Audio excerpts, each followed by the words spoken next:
Welcome to the Jenna Ellis Show, sponsored by Legacy Precious Metals. There has never been a better time to invest in precious metals. Visit legacypminvestments.com. That's legacypminvestments.com.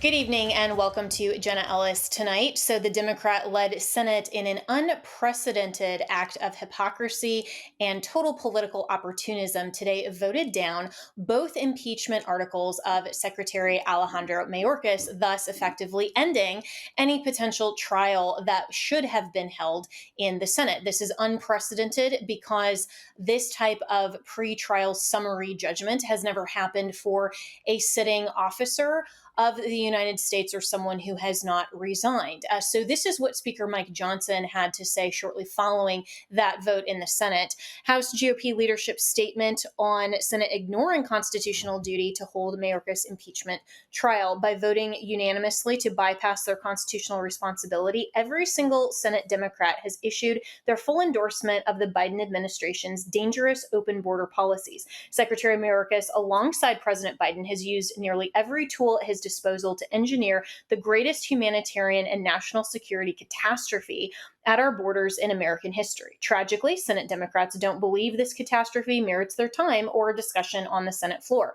Instead, they're signaling to millions, demanding accountability that the cabinet official directly responsible for this disaster, who has ignored the law and misled Congress repeatedly, is above reproach. The American people will hold Senate Democrats accountable for this shameful display.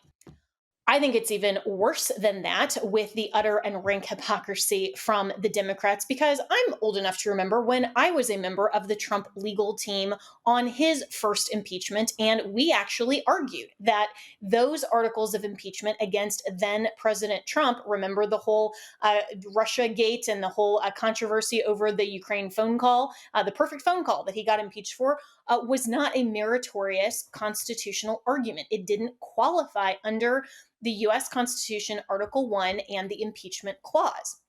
And of course, Schumer said at the time that a trial has to be held. The Senate has to vote. He reiterated that in the second sham impeachment of Donald Trump, that the Senate has to vote. A trial has to be held, even though President Trump was out of office by the time that that verdict occurred. So what's happening here is an utter lack of process. And so let's go back to Article 1, Section 3.6.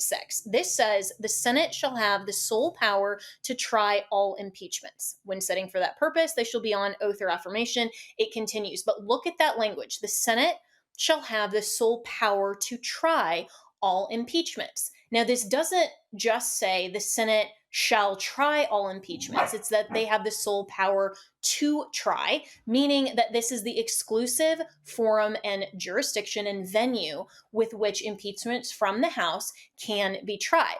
So this does allow room for pretrial process like a summary judgment, but Congress has not provided any sort of process. So this very act of simply voting down the articles of impeachment is unprecedented. While I don't think textually unconstitutional, it raises the question of whether or not Trump was afforded due process when his lawyers argued this very same meritorious constitutional claim that the articles against President Trump were unconstitutional on face. So Republicans, in the aftermath of the Mayorkas impeachment, basically pretrial dismissal, are arguing that the Constitution requires a trial on all impeachments. I think that's the wrong constitutional lane to choose. What should happen is that we should demand fair and similar process for all impeachments, not whether the defendant in cases of impeachment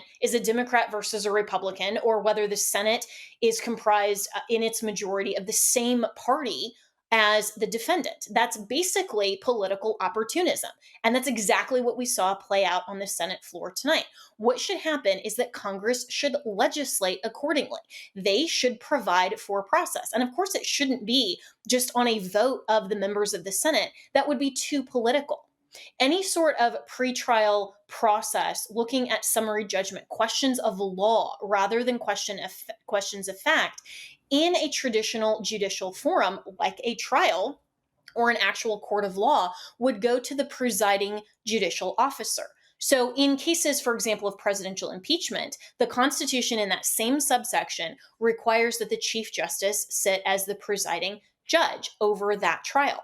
That's not required for the Chief Justice on other impeachments for other types of officers subject to the impeachment clause, but there is always a presiding judge. That judge should determine these questions of law, like, for example, whether or not articles of impeachment are sufficient on face according to due process, whether they are sufficient under the impeachment clause that requires impeachments for only for high crimes or misdemeanors or other such crimes. So we can't just allow for process to be this haphazard and this political. We have to go back to the text of the Constitution. And what Republicans now should be arguing is that Congress really needs to legislate what that process looks like so that we aren't in this constitutional crisis where the Senate can basically do whatever they want with articles of impeachment. Clearly, they're applying a different standard to Mayorkas and the Biden administration than they applied to Donald Trump. That is patently unfair. Now, in the midst of both of Trump's impeachments, the Democrats, remember, argued that this is a purely political process. It's not even a quasi-judicial forum. It's all according to what Congress in the House and then in the Senate wants to determine. And they argued that it's a political process. Now they're basically arguing the inverse, that, oh no, this is totally fair because this wasn't constitutionally sound what the House did. They can't have their cake and eat it too. But like I always say, if Democrats didn't have double standards, they wouldn't have any standards at all. This is blatant hypocrisy. And Republicans should not allow Democrats to get away with this. This is much bigger than just the question of the border or the actual merit of what Mayorkas was impeached for. This goes to the heart of our republic and holding our executive and judicial officers accountable through impeachment and trial. If we don't have a clear process, then it is going to be political. This is intended by the founders, based on the plain language of the Constitution, supposed to be a quasi-judicial forum.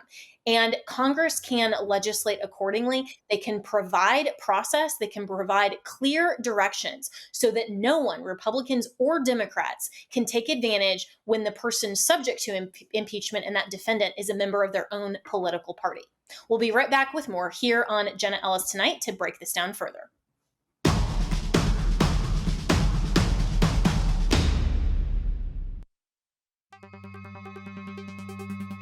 Throughout history, there are clear moments that define our nation's path, and now you can own a piece of that history. I'm thrilled to announce the official Newt Gingrich contract with America coin from our friends at Legacy Precious Metals in partnership with Speaker Gingrich.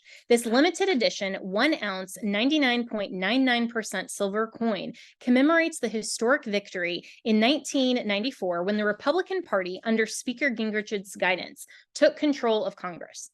The Newt Gingrich contract with America coin also symbolizes the transformative political platform that led to the landmark achievements like the overhaul of the U.S. welfare system and the Balanced Budget Act. This is a limited edition coin that will sell out. So whether you're looking for the perfect gift or you want to own a piece of history, act fast before they run out.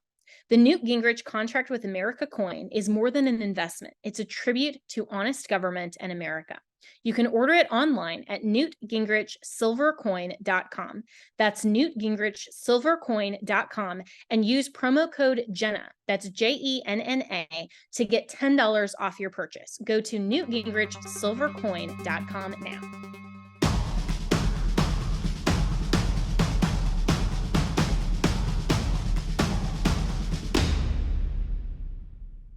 We're continuing to talk about the rank hypocrisy and political opportunism of the Democrats in dismissing both articles of impeachment today against Secretary Alejandro Mayorkas and basically ignoring the problem at the border as well as constitutional process. Joining me now is Steve Deace, who is the host of the Steve Deace Show on The Blaze. And Steve, have at it. I mean, I ranted in the monologue, and I'm very curious your thoughts on what played out in the Senate today. I think it's a good embodiment, Jenna, of the larger rules of engagement that are taking place in our body politic. And I think let's go back to the very beginning. What is politics?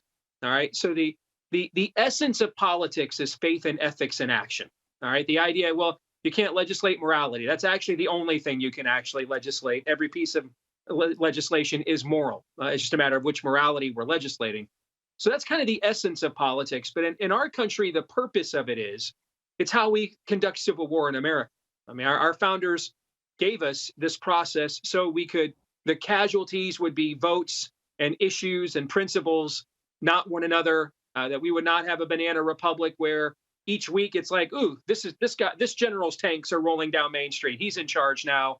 And so they created this bureaucracy. They created this layered system, these multiple branches of government, with the intent of these arguments taking time so that you couldn't have wide passions sweep the country and take us in radical new directions with every single fad. And so these are the rules of engagement. This is how we do civil war in America. What's happened here, what's happened with Mayorkas is the latest example of it, is the social compact of America is broken. What is that? In a marriage, there's a compact between the two of you, and then the act of getting married, that is ultimately what codifies that and turns it into a covenant. Okay. Similarly, there is the Constitution codifies what the social compact is. It is, since we are together as a group of people, this is how we're going to live together now. The Democrats have completely abandoned this, Jenna. It's gone. And so, might makes right. Whoever has the goal, it gets to make the rules. Will to power, it's totally gone. And I think we are really struggling on the right with what to do in response to this. On one hand, we don't want to help them shred the Constitution. On the other hand, we can't ask ourselves to be bound to something that they're not being bound to. I mean, this is an unfaithful spouse, basically, in a marriage, and we're going to have to figure this out. I don't have all the answers on this yet, but I think at the very least, we have to admit on the right, the social compact is broken.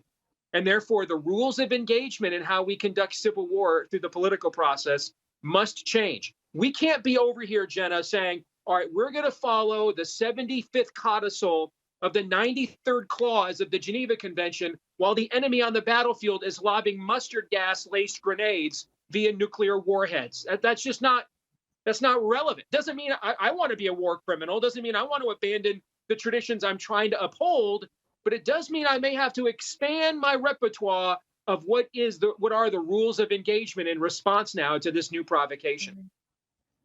And Steve, really well said, because what is then a proportional response, to use the war analogy? And then the question that follows, though, from your marriage covenant and breaking that analogy, is national divorce really the next step, and what would that look like? I don't think it's possible. I've got good friends of mine, from Daniel Horowitz, my colleague at The Blaze, to Jesse Kelly, that advocate this.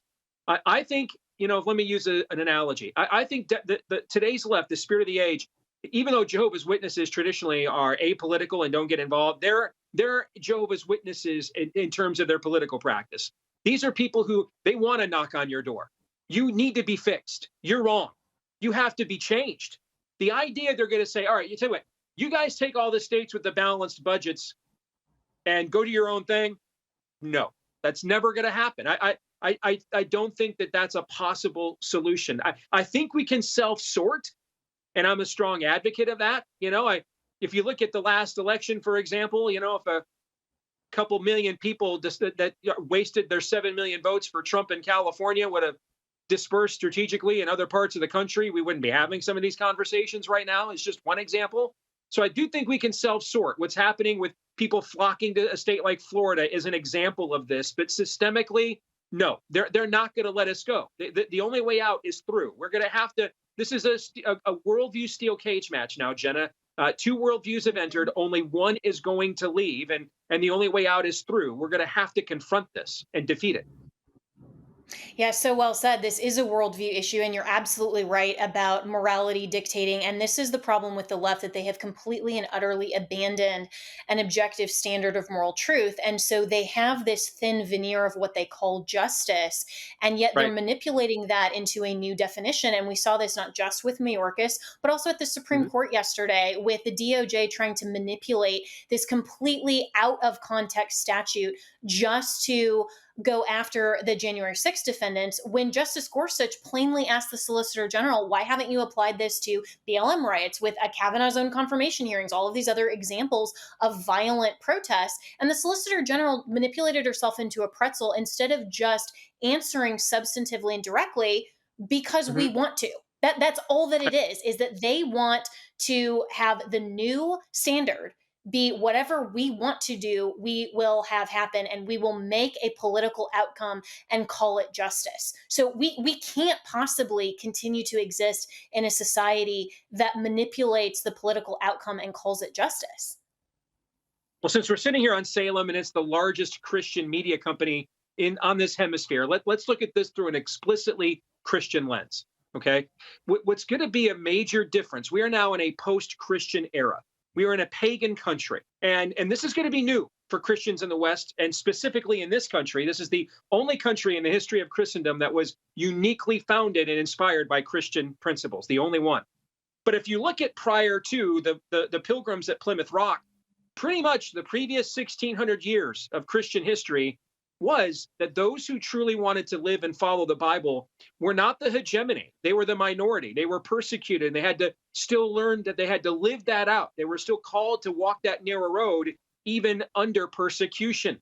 And even the pilgrims themselves, Jenna, they weren't even fleeing Catholics. They were fleeing other Protestants.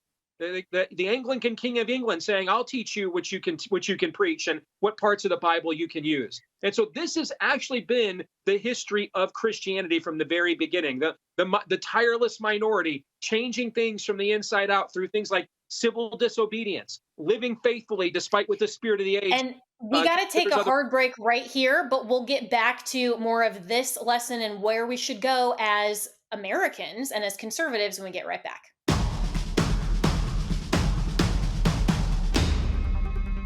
Well, friends, you might have heard that Mike Lindell and MyPillow no longer have the support of their box stores or shopping channels the way that they used to. They've been part of this cancel culture, so they want to pass along the savings directly to you by having a $25 extravaganza. I love that word, extravaganza. When Mike started MyPillow, it was just a one-product company. With the help of his dedicated employees, they now have hundreds of products, some you may not even know about. To get the word out, I want to invite my listeners to check out their $25 extravaganza. 2-pack multi-use My Pillows are just $25. My Pillow sandals, also awesome, only $25. Their 6-pack towel sets are $25. And brand new 4-pack dish towels, you guessed it, just $25. For the first time ever, the premium My Pillows with the all-new Giza fabric, just $25. And orders over $75 will receive free shipping too. This amazing offer won't last long. Go to mypillow.com, use the promo code Jenna, or call 800-564-8475 today. That's 800-564-8475, or go to mypillow.com and use the promo code Jenna.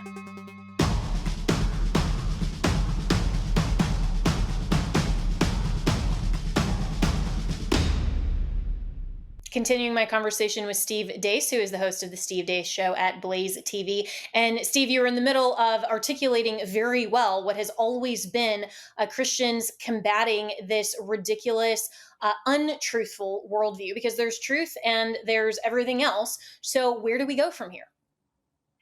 We got to use the playbook of the large cloud of witnesses that came before us, Jenna. I mean, how did Christianity survive against Nero? How did it survive against Saladin and Islam? How did it survive all of these years? Well, at a metaphysical sense, it survives because we represent the only true living God. And upon this rock he has built his church. Not even the gates of hell will prevail against it. So that's what it means at a meta level. But at a practical, earthly, natural level, what does that look like? Inspired by that, believers have been willing to suffer for what they believe.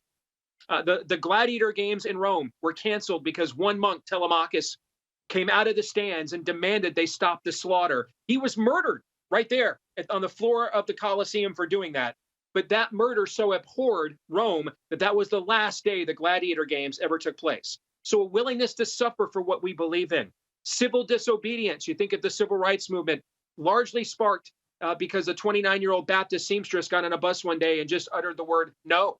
A refusal to go with and obey unjust laws, like everyone from Augustine to Aquinas and many of Christendom's great patriarchs were unwilling to do. John Bunyan spent almost 20 years in a prison for refusing to follow the law, what the King of England decided was the law when it was an unlaw. So these are things that are going to be new to us. We're going to look around this culture. We're going to see relics of a history and a legacy that is largely a whitewashed tomb and not really true. And the temptation will be to just call upon those legacies as if they will organically do what they were instilled to do. No, we're not a nation of laws, and we never have been. We're a nation of political will, and we always will be.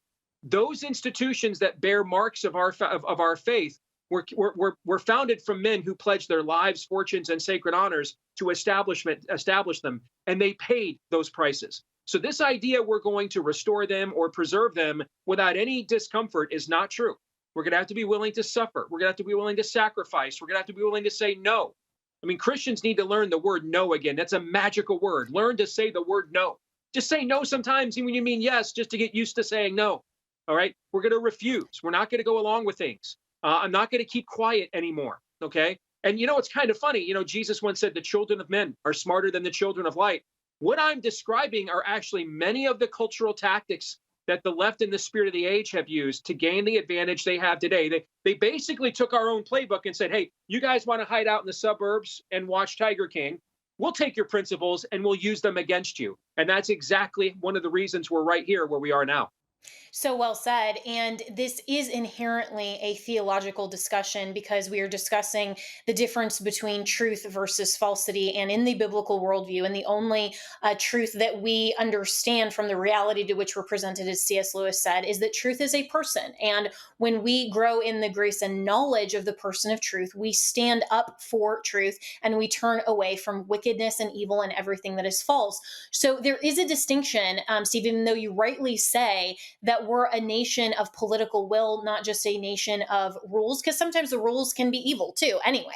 But that political will can't just be focused on a man or a political party. And I think that's where the conservative new right is heading. They're right in, or correct, I should say, in wanting to stand up against tyranny and wanting to stand up for something. But the something has to be truth, not just wherever the populace and the heads of the party, and of course I mean Donald Trump, are trying to lead them, because he can be wrong. We have to firmly stand on truth. I mean, last week Donald Trump tweeted, FISA has to be ended. For people that don't know, that's the warrantless surveillance program that was used to spy on Trump and his campaign in 2016. So he didn't tweet it because he has on Twitter. He put that on Truth Social.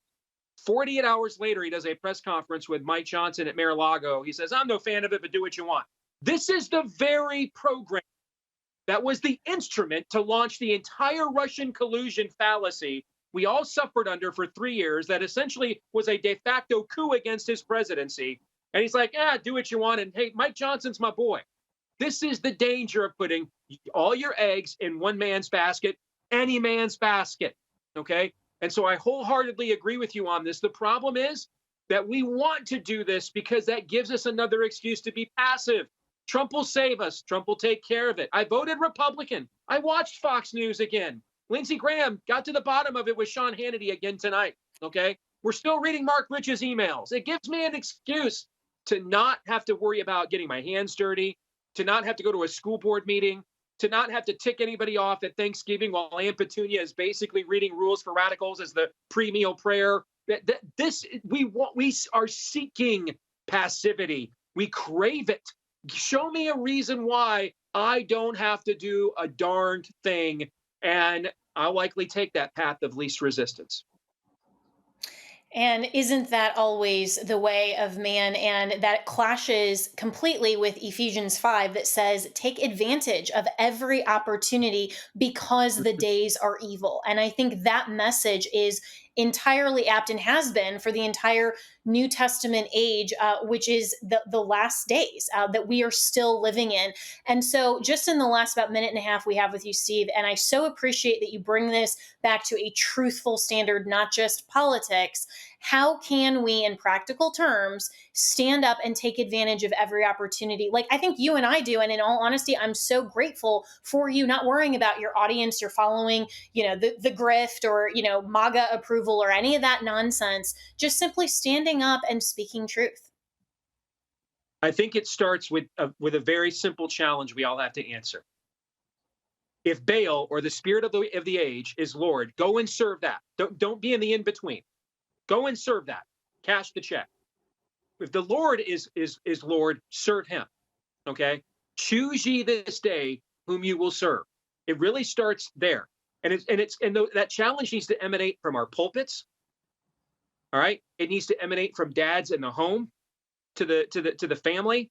That it needs to be modeled by those pastors echoing that or that are giving that challenge and those fathers that are issuing that challenge.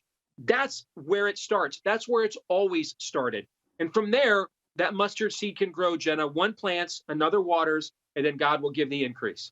Amen. And to be lukewarm, the Bible says, I will spew you out of my mouth. It is better to be cold than lukewarm. So, Steve, I always so appreciate you. Thank you again for your stand for truth. And this is why I care about standing for truth. I don't care about my following or the haters. I care about standing for truth because truth matters. We'll be right back with more here on Jenna Ellis Tonight.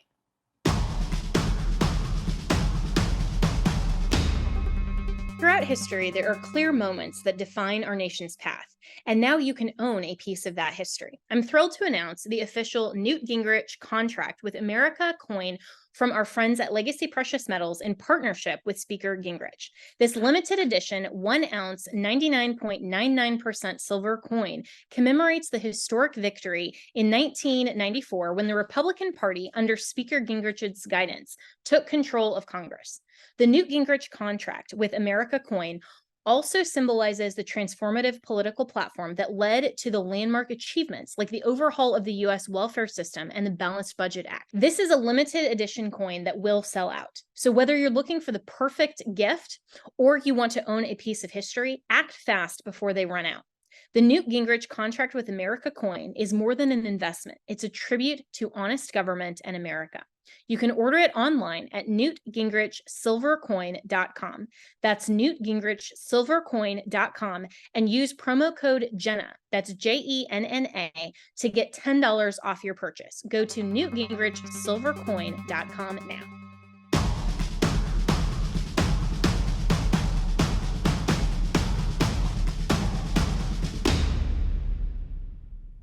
In yet another example of the left's absurd hypocrisy, this headline coming from the AP on a Fourth Circuit opinion, West Virginia transgender sports ban discriminates against teen athlete. Appeals court says West Virginia's transgender sports ban violates the rights of a teen athlete under Title IX, the federal civil rights law that prohibits sex-based discrimination in schools. And appeal courts ruled Tuesday. The Fourth Circuit Court of Appeals ruled 2-1 that the law cannot be applied to a 13-year-old who has been taking puberty-blocking medication and publicly identified as a girl since she was in third grade. So the Independent Council on Women's Sports, which has also filed a lawsuit representing quite a few female and actually biological women, and that's a redundancy, of course, biological and woman. There is a measurable difference between men and women.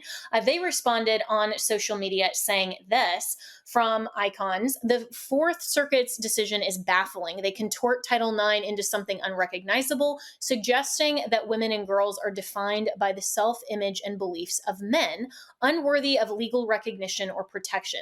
The rights of women and girls nationwide hinge on sanity prevailing when this case reaches the Supreme Court. So joining me now is Bill Bock, who is the former general general counsel for the U.S. Anti-Doping Agency and also representing those women in sports on the Title IX challenge. So, Bill, thanks so much for joining. And this case, is it going to proceed to the Supreme Court? It could. It certainly could. The issue is going to be at the Supreme Court, I would think, within the next year or two. This has to reach the Supreme Court on some, whether it's this vehicle from the Fourth Circuit or something. I think the Supreme Court has to weigh in. Absolutely. What the Fourth Circuit has done here is attempted to establish in law the complete erasure of any objective distinction between men and women. And that sets us, frankly, on a path for the elimination of women's sport. Their reasoning would allow, for instance, Bronny James, LeBron James' son, or Zach Edey, who is the NCAA Player of the Year this year, to compete in women's basketball against Caitlin Clark, and obviously completely unfair, and just distorts the meaning of the terms male and female.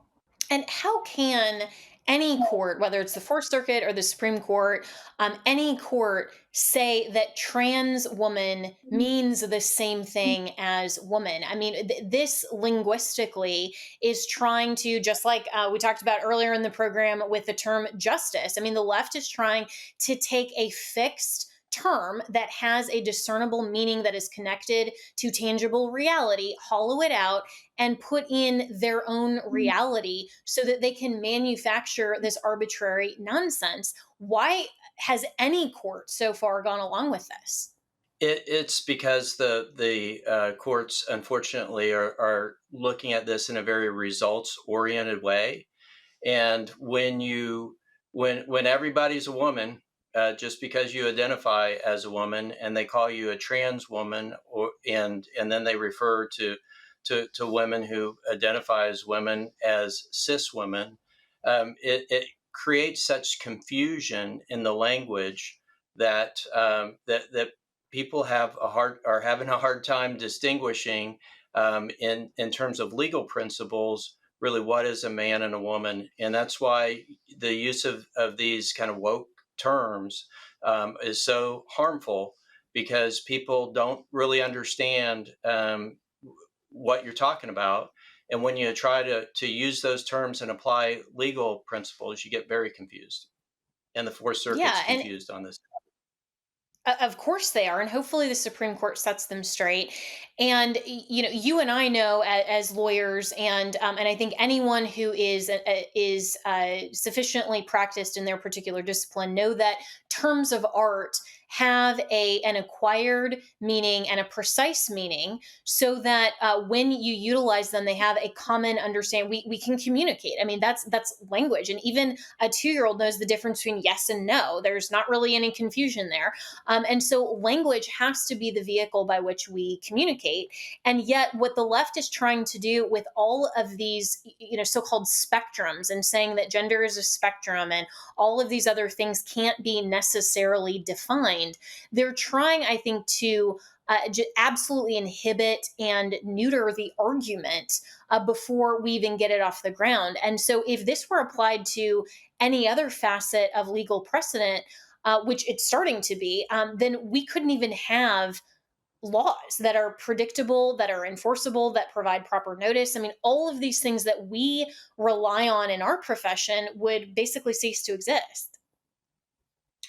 Here are a couple of examples from the Fourth Circuit's opinion, Jenna. They say that the plaintiff's sex was, quote, assigned as male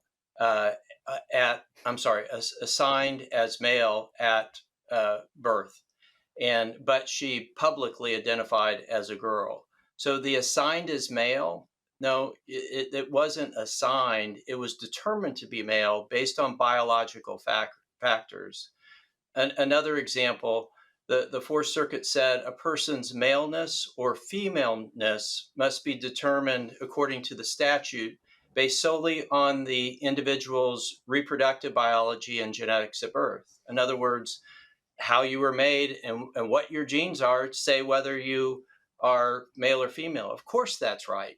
But they complain that the statute is not sufficient because it's relying on biology and chromosomes. It's absolutely a rejection of science and an attempt just to allow us to define our sex based on what we want to be rather than what we actually are. Yeah, so well said. And, assigned at birth assumes that human beings, in this instance, doctors or whoever made that assignment, had some discretion in how they attributed that assignment rather than the gender being an observation and being part of science that we just simply discover science. We don't impute anything to that. I mean, we don't control the laws of gravity. We can't repeal them in the legislature. I mean, but this all goes back to worldview. It goes back to ideology, and the court is placing its worldview on female sports through all of this. And just real quickly, do you have hope that the Supreme Court will reverse this? Yeah, I think the Supreme Court will reverse it. The question is when will the case get to the Supreme Court? But Yeah. this decision so inconsistent with the meaning of the statute, the original intent, that I'm confident the Supreme Court will get it right. I hope so. Thanks so much. We'll be right back.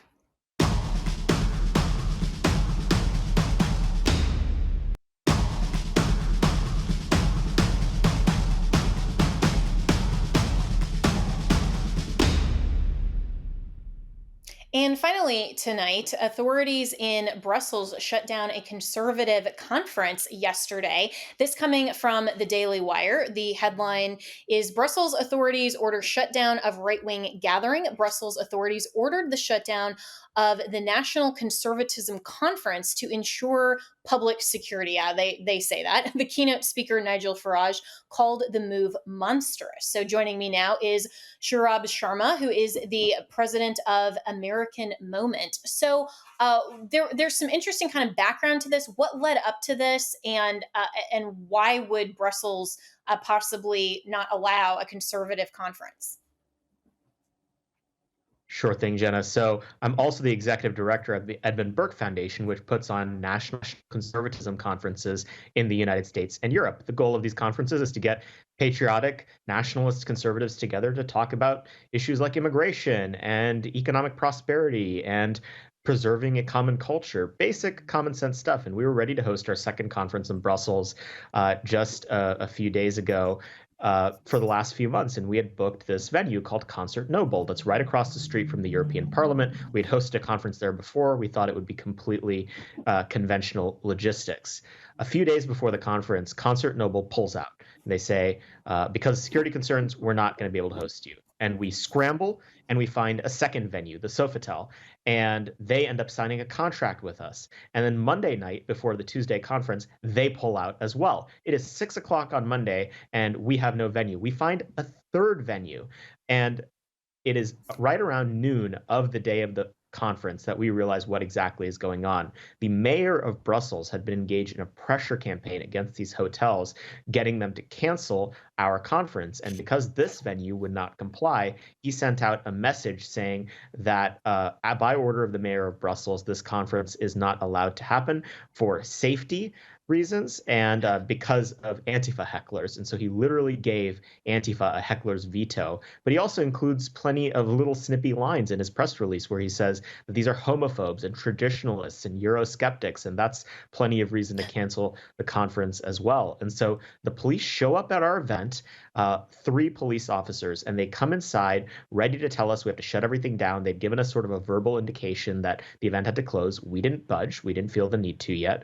And they walk in, they see the cameras, they see 400 undeterred people, and they literally say to us, we're not playing this game. So they walk out and they come up with a compromise solution. They're going to try to kill us by attrition.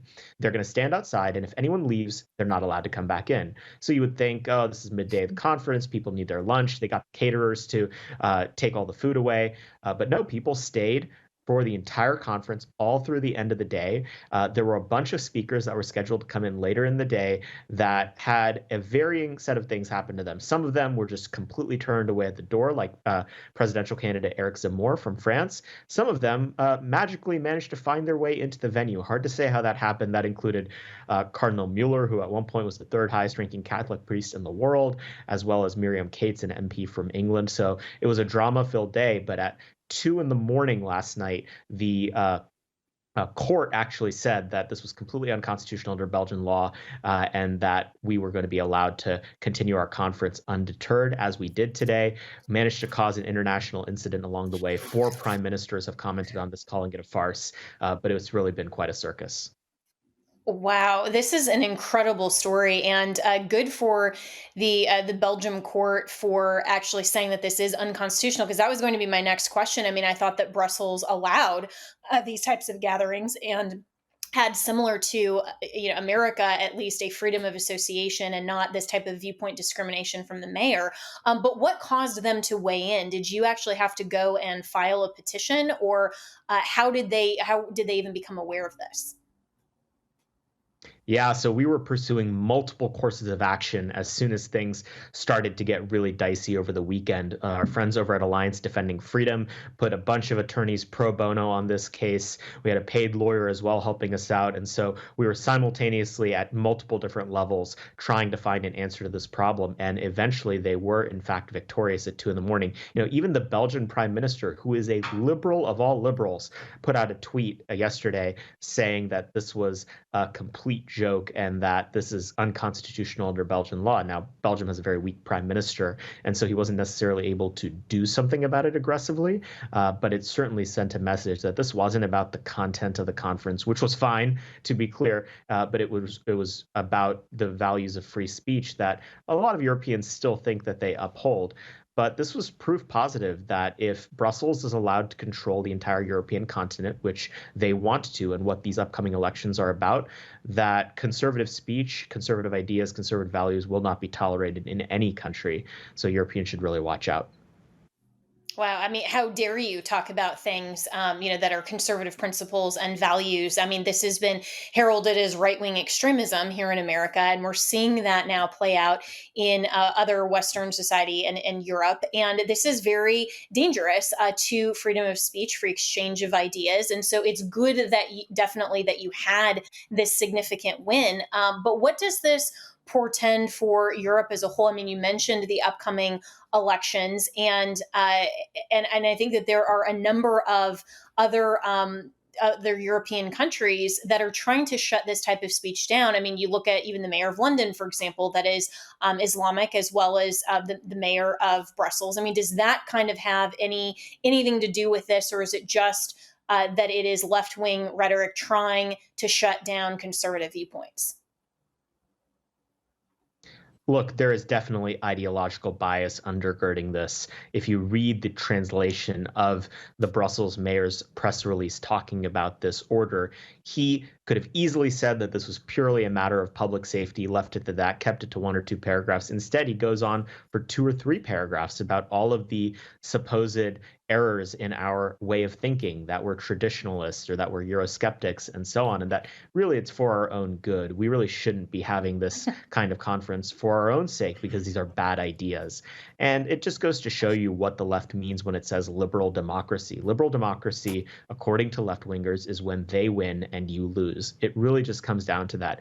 Every means is on the table, every tactic is on the table. And this socialist mayor really showed what the situation was. Has he been nearly as aggressive, preventing actual Islamic radicals and terrorist sympathizers from organizing in Of Brussels? course Of not. course not. There's plenty of that going on at all times. Does he do anything to bust up Antifa, which was the casus belli for shutting down this event in the first place? Absolutely not. Of Open course not. And communist we'll have to radicals leave it have there. violent. But, this just goes back to the same thing that I said at the very beginning of the program. If Democrats and leftists didn't have double standards, they wouldn't have any standards at all. We'll see you tomorrow night.